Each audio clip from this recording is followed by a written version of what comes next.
Ang Mars ay ang ikaapat na planeta ng ating solar system. Ang pangalan ng mundong ito ay hiniram sa pangalan ng Romanong Diyos ng digmaan.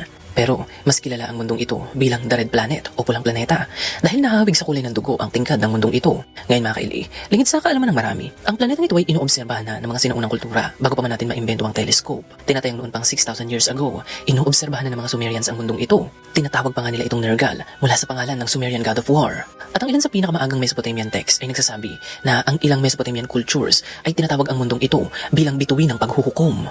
Ngayon mga kaili, ang idea na ang Mars ay isang manlalakbay sa langit ay matatagpuan din sa mga ancient Egyptian records.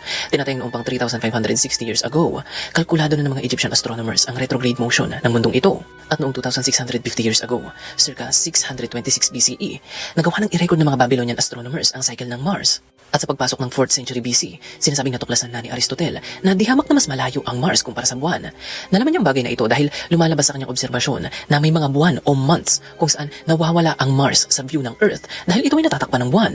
Lumalabas din sa mga historical records na aware na rin ang mga Chinese astronomers sa presensya ng planetang Mars sa parehong panahon. Ngayon mga kaili, kahit na napapansin at pag-aaralan na ng mga sinaunang kultura ang mundo ng Mars, libu-libong taon ang nakararaan, hindi pa rin nila ito puspusang na pag-aaralan dahil hindi pa naiimbento ang telescope.